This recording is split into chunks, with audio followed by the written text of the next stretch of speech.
This story is titled, My Parents Kicked Me Out Right After High School and Kept Their Golden Child, Forcing Me to Live in a Shelter. Years later, they are broke and begging me to reconcile. Hey everyone, we put a lot of time and effort into finding these stories to keep bringing you the best content. If you enjoy what we do, it would mean the world if you hit that subscribe button. Your support really makes all the difference and keeps this journey going strong. Thanks so much for being here with me. Now, let's start the video. OP starts by saying, I don't really know where to start because I've carried this story around for so long that it's hard to even talk about it without feeling raw. I guess I'll just jump in. My parents were artists, not famous ones or even successful ones, but the kind of artists who thought they were better than everyone else.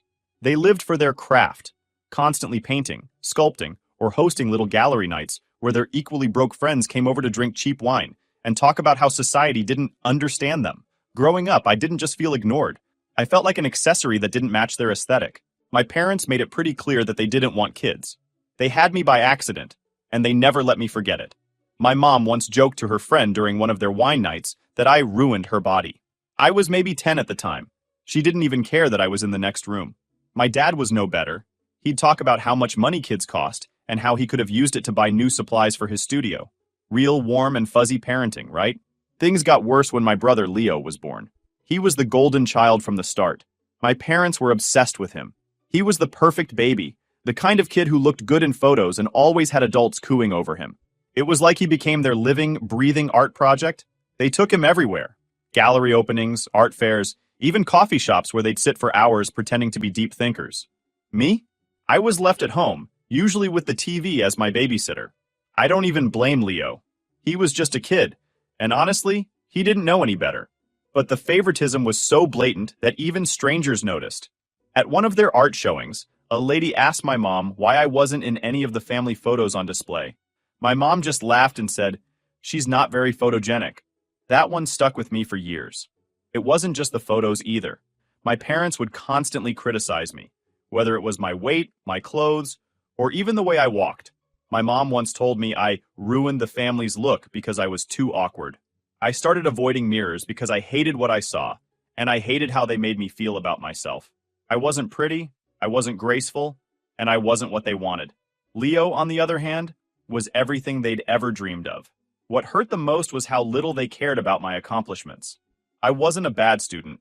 Actually, I was pretty good. I got mostly A's and even won a couple of writing contests. But my parents never showed up to parent-teacher conferences or school events. When I showed my mom one of my awards, she just glanced at it and said, "That's nice. Put it on the fridge or something." Meanwhile, when Leo drew a stick figure, they'd gush about how he was going to be the next Picasso. By the time I was a teenager, I'd given up on trying to impress them. They didn't care. So why should I? I started spending most of my time in my room, reading or watching movies. I'd try to avoid being around them as much as possible, because every interaction just made me feel worse about myself. It wasn't like I had anywhere else to go. My parents didn't have any close friends who had kids, and I wasn't allowed to go out much. They'd say it was because they didn't want me getting in trouble, but I think they just didn't want to deal with the inconvenience. Holidays were the worst. Christmas was basically a non-event in our house. When I was around 10, I begged my parents to get a Christmas tree, and they finally caved and bought one of those cheap fake ones. After that, it became my job to set it up every year. They didn't even bother putting up decorations. They'd just give me some cash and say, buy whatever you want for yourself. Birthdays were the same. They'd hand me money and tell me to go pick something out. No cake, no party, not even a happy birthday most of the time. Leo, of course, got the full treatment. My parents would throw these elaborate birthday parties for him, complete with custom decorations and expensive gifts. One year, they even hired a magician. I remember sitting in my room during one of his parties, listening to the laughter and music downstairs, and wondering why I wasn't good enough for that kind of attention. It wasn't just about the presents or the parties. It was the way they treated me like I was an outsider in my own family. They didn't care about my feelings, my needs, or my future. When I turned 16, I thought maybe I could finally connect with them. I asked if I could help out at one of their gallery events, just to feel like I was part of something. My mom laughed and said, "We don't need help, sweetheart, but thanks." That was her nice way of saying no. My dad was more blunt. "You're not really the vibe we're going for." That hurt more than I can even explain. I wasn't the vibe? What did that even mean? I wasn't asking to be a centerpiece. I just wanted to feel included for once. But they didn't want me there. I wasn't pretty enough, thin enough, or cool enough to fit into their artsy world. By the time I graduated high school, I was done trying. I'd already started working part-time at a grocery store to save up money because I knew what was coming. My parents made it clear that I wasn't welcome in their house after graduation. They didn't even try to sugarcoat it. My dad handed me a printed eviction notice. Yes, an actual legal document, and told me I had 30 days to figure it out. Meanwhile, Leo, who was only a year younger than me, got to stay. He wasn't even contributing anything to the household, but that didn't matter. He was their perfect son, their golden boy, and he could do no wrong. I couldn't even be mad at him. He'd grown up with their constant praise and attention, so he didn't really know any other way, but it still felt like a slap in the face. The day I moved out was one of the worst days of my life. I had nowhere to go. None of my friends had space for me, and I didn't have enough money for a deposit on an apartment. I ended up at a women's shelter, sharing a room with 3 other people. It wasn't ideal, but it was better than sleeping on the street. For the first time in my life, I was completely on my own. No family, no safety net, no one to lean on. It was terrifying, but at the same time, it was almost freeing. My parents had thrown me out like I was trash, but at least now I didn't have to live under their shadow anymore. Little did I know, that was just the beginning of the fight for my own life. Moving into the shelter was surreal. I hadn't expected much when I got there, and honestly, that was probably a good thing. The building was old, with peeling paint and creaky floors, but the people were kind in a way I wasn't used to. The staff didn't ask for details unless I wanted to share, and the other residents didn't pry. Most of us were just trying to keep our heads above water. I shared a room with 3 other women. It was cramped, and privacy was almost non-existent, but at least I had a bed. I wasn't sleeping in the cold or on a park bench. The shelter provided meals too. Simple stuff like canned soup or pasta, but it was warm, and it filled my stomach. It wasn't much, but it felt like more care than I'd gotten from my parents in years. The shelter had rules, though. We had to be out during the day, either looking for work or attending appointments, which was tough because I didn't even know where to start. I had no savings left after my parents had kicked me out, no work lined up, and no idea how to navigate adult life. The shelter had a resource center with donated clothes and job postings pinned to a corkboard. I spent hours there every day, sending out applications for anything I thought I could handle. The other women at the shelter were the closest thing I had to a support system. Some were older, women who had escaped bad marriages or lost their homes. Others were younger, like me, trying to figure out how to survive on their own. I didn't talk much at first. I was too embarrassed, too ashamed of how I'd ended up there. But one of the older women, Maria, took me under her wing. She told me her story, a brutal tale of being left with nothing after her ex-husband drained their bank accounts. And it made me realize I wasn't alone in feeling betrayed by people who should have cared for me. It was Maria who encouraged me to reach out to my family. "Not your parents," she said firmly, "but anyone else who might help. Sometimes people surprise you." At first, I resisted. My parents had made it clear that I wasn't welcome in their lives, and I didn't want to hear more rejection. But one night, when the shelter was quiet and I couldn't sleep, I dug out the old phone I'd barely been using. I remembered hearing my mom mention Aunt Rebecca once when I was younger. She'd called her practical, in a tone that made it sound like an insult. That's when I realized Rebecca might be exactly the kind of person I needed. I didn't have her number, but a quick search online turned up her work information. She was a nurse at a hospital a couple of states away. I hesitated before dialing, staring at the screen and wondering if she'd even remember me. When she answered, her voice was brisk, professional. "This is Rebecca." I stammered out my name and explained who I was. For a moment, there was silence, and I braced myself for her to hang up. Instead, she said, "Oh my God, are you okay?" That simple question nearly broke me. I hadn't heard genuine concern from an adult in years. I told her everything, how my parents had kicked me out, how I'd ended up in the shelter, and how I had no idea what to do next. She didn't interrupt or ask too many questions. When I was finished, she said, "You don't have to go through this alone. I'm coming to get you." True to her word, Rebecca showed up at the shelter 3 days later. She didn't come empty-handed either. She brought a suitcase full of clothes in my size, toiletries, and even a box of snacks. She hugged me like she hadn't seen me in years, which, I guess, was true. I hadn't realized how much I'd missed being hugged. The car ride to her house was a blur. I was exhausted but relieved. Rebecca lived in a modest 2-bedroom house in a quiet neighborhood. It wasn't fancy, but it was cozy and warm, with mismatched furniture and framed photos of her and her dog, a chubby golden retriever named Max. She told me to settle into the guest room, which had fresh sheets on the bed and a stack of books on the nightstand. For the first time in months, I slept without worrying about what tomorrow would bring. Rebecca didn't waste time getting me back on my feet. She was the kind of person who believed in action, not just words. She helped me set up a budget, opened a joint account with me so she could teach me about saving, and even took me shopping for professional clothes so I could go to job interviews. "Don't think of this as charity," she said. "Think of it as an investment. You'll pay it forward someday." Through her connections, I landed a part-time job at a local bookstore. It wasn't glamorous, but it was steady, and I loved being surrounded by books all day. Rebecca also encouraged me to enroll in community college. She said education was the key to independence, and she was right. I started taking night classes, balancing work and school, and for the first time in years, I felt like I was building something meaningful. Living with Rebecca was a revelation. She didn't treat me like a burden or an afterthought. She asked about my day, listened to my stories, and actually cared about my answers. She even helped me rediscover parts of myself I'd forgotten. When she saw some old sketches I'd made, she encouraged me to pick up drawing again. "Art doesn't have to be about impressing anyone," she said. "It's about finding joy in creating." Slowly, I started to heal. The bitterness I felt toward my parents didn't go away, but it started to feel less all-consuming. Rebecca reminded me that family isn't just about blood. It's about the people who show up for you when you need them most. She showed me what it meant to have someone in your corner, and I'll never stop being grateful for that.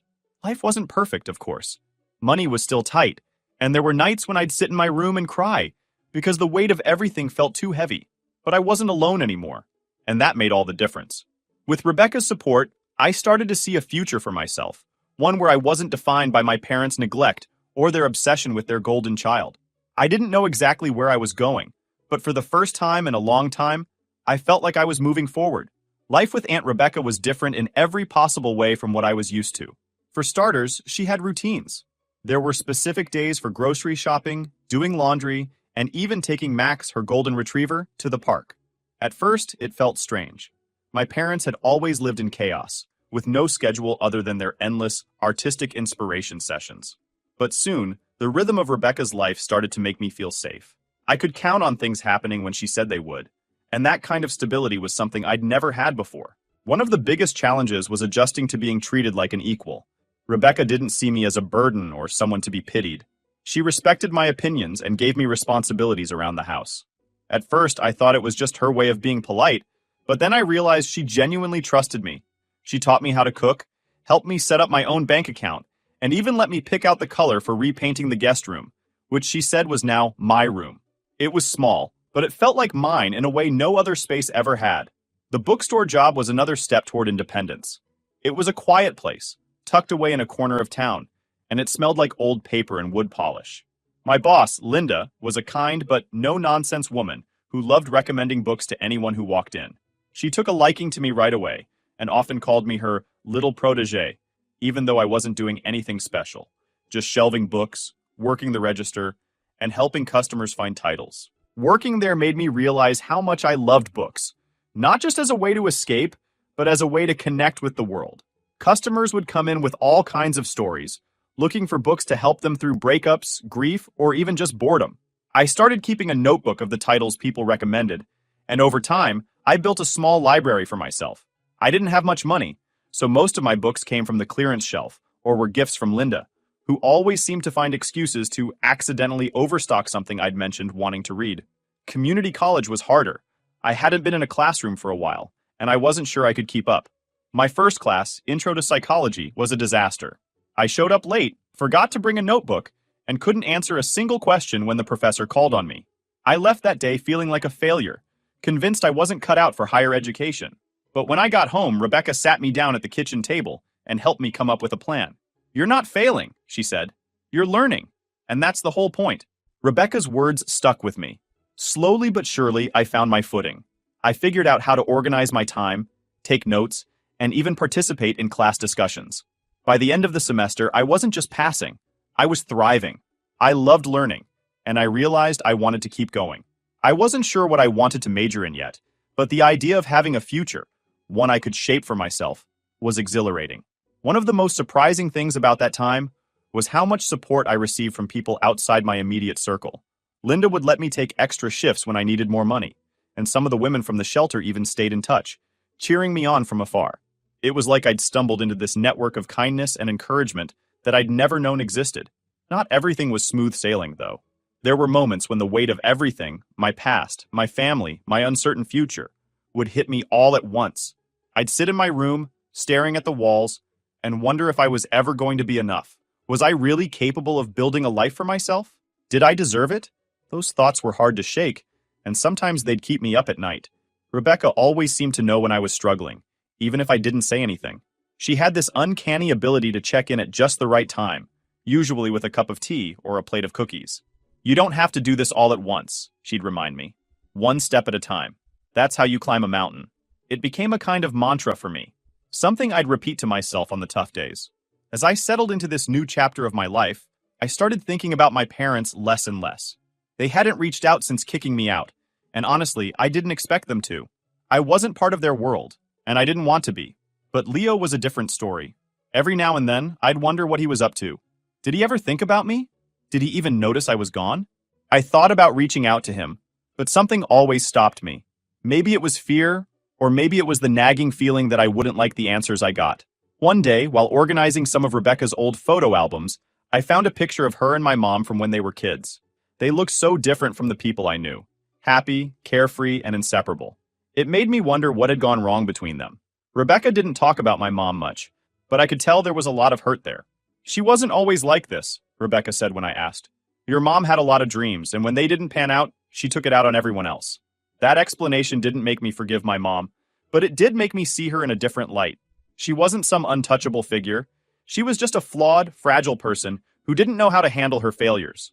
It didn't excuse what she'd done to me, but it helped me start letting go of the anger I'd been carrying for so long. By the time I'd been living with Rebecca for a year, I hardly recognized myself. I had a job I loved, classes I was excited about, and a sense of purpose I'd never felt before. I wasn't just surviving anymore. I was building a life, and for the first time, I started to believe that I was worth the effort. For a while, life with Aunt Rebecca felt like a safe bubble. I focused on work, school, and figuring out who I was without the shadow of my parents looming over me. But that bubble didn't last forever. One day, out of the blue, I got a text from my younger brother, Leo. I hadn't heard from him since I left home, and seeing his name on my phone screen made my stomach twist. Hey, the message read. Been a while, can we talk? I didn't know how to respond. Leo had always been my parents' golden child, the one who could do no wrong. I didn't resent him for it, not really. He was just a kid, caught up in their toxic dynamic like I was. But when they kicked me out and let him stay, it felt like a confirmation of everything I'd always feared. That I didn't belong, that I wasn't good enough. After staring at the message for far too long, I finally replied, "What do you want to talk about?" His answer came quickly. "Mom and Dad, stuff's been weird here." Curiosity got the better of me. I agreed to a phone call, but my hands shook as I dialed. It was strange hearing his voice after all this time. He sounded older, more serious. He didn't waste any time getting to the point. "Mom and Dad are a mess," he said. "The art stuff isn't working out, and they're fighting all the time. I think they might lose the house." I wasn't surprised.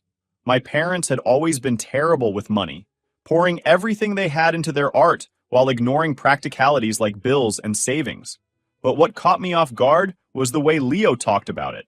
There was no trace of the golden child I remembered, the kid who thought our parents hung the moon. He sounded tired, frustrated, even angry. "They've been taking it out on me," he continued. I think they're expecting me to fix everything." I didn't know what to say. A part of me wanted to comfort him, to tell him it wasn't his responsibility, but another part of me felt like this was his reckoning. He'd always been their favorite, the one they put on a pedestal. Now he was getting a taste of what it felt like to be weighed down by their expectations. "Why are you telling me this?" I asked finally. "Because you're the only one who gets it," he said.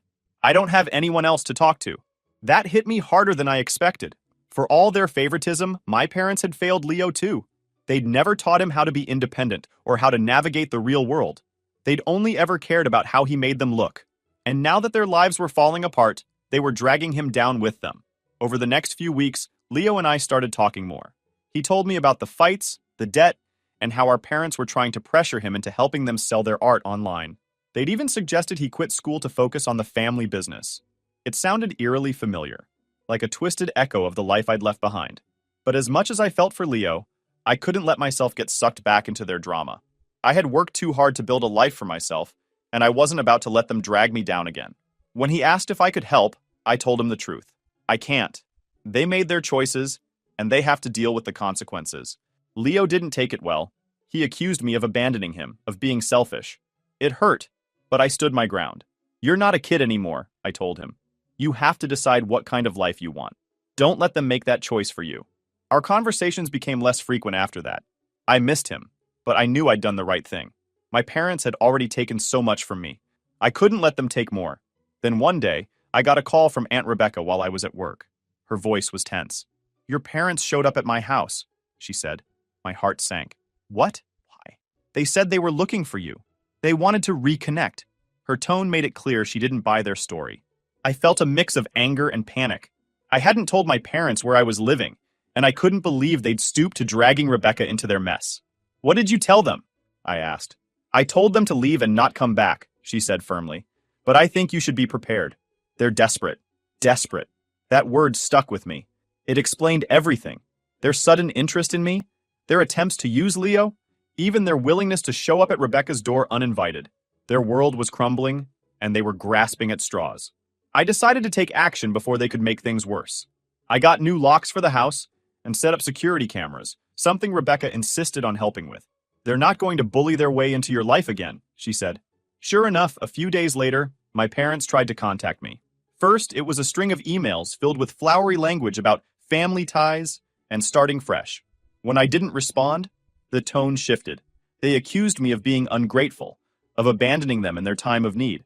It was textbook manipulation, and I refused to fall for it. Eventually, they showed up at my house. I didn't let them in. I stood on the porch, blocking the door, and told them to leave. My mom tried to guilt-trip me, going on about how hard things had been for them. My dad just stood there, scowling, like he couldn't believe I was standing up to them. You owe us, my mom said at one point. We raised you. We gave you everything. Everything? I snapped. You kicked me out and left me in a shelter. You gave Leo everything, not me. She opened her mouth to argue, but I cut her off.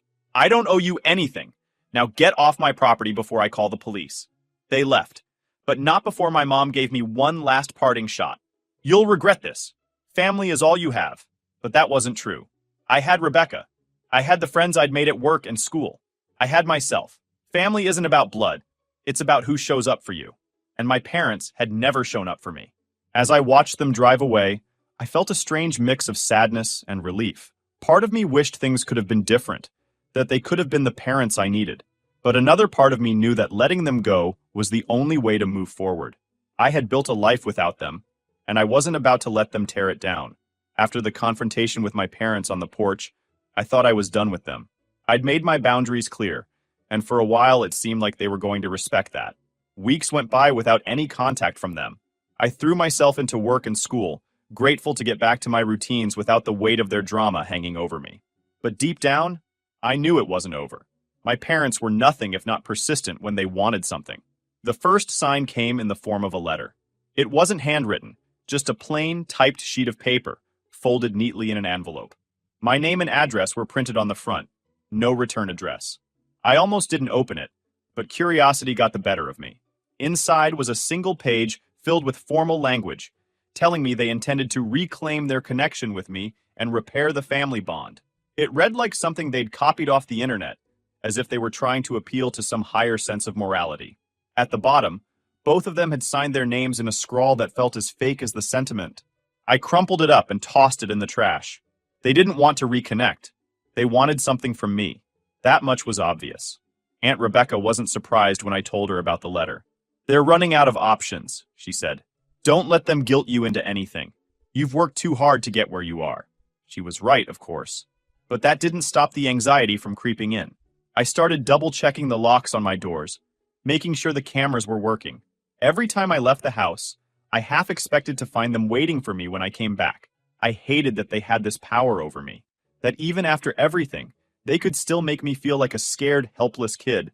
The second sign came in the form of Leo. He called me out of the blue, something he hadn't done since our last tense conversation.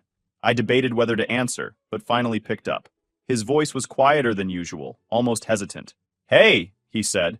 Mom and Dad want me to talk to you. Of course they did. I leaned back against the wall, already bracing myself for whatever guilt trip they'd cooked up this time. "What do they want, Leo?" "They're struggling," he said. "They think you can help. They're saying you should sell your house and use the money to help them pay off their debts." I laughed. Not because it was funny, but because it was so predictable. "Let me get this straight. They want me to sell the house I worked my ass off to buy so I can bail them out? After they kicked me out and left me in a shelter? Seriously?" Leo didn't argue. I could tell he didn't believe it either, but he was caught in their web just like always. "I don't think it's fair, but they're desperate. They're saying it's the least you can do." "The least I can do?" My voice rose before I could stop it. "Leo, they don't care about me. They never have. This isn't about family. It's about them using me like they've used you your whole life." There was a long pause, and I could hear him breathing on the other end of the line. "You're right," he said finally. "I don't know why I thought this would work. I'm sorry." For the first time, I felt a flicker of hope for Leo. Maybe he was starting to see them for who they really were. "You don't have to keep letting them control you," I said. "You're an adult now. You can say no."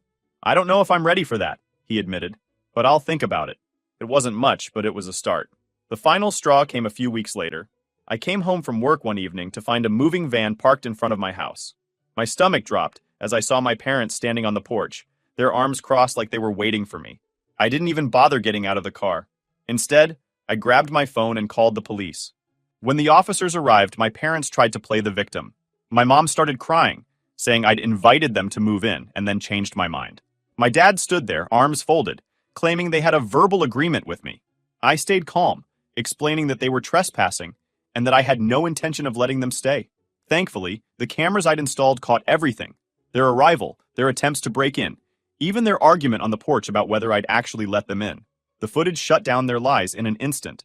The police gave them a choice: leave voluntarily or be removed. My parents chose the former, but not without plenty of theatrics. My mom sobbed dramatically as she packed her things back into the van, while my dad muttered under his breath about ungrateful children.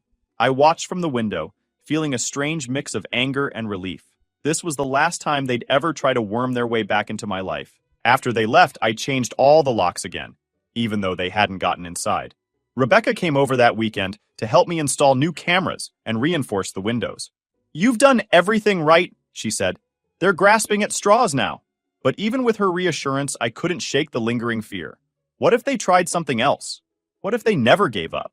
The answer came a few months later when I got a call from Leo. "They're gone," he said, his voice heavy. "They moved to another state to live in one of Mom's inherited properties.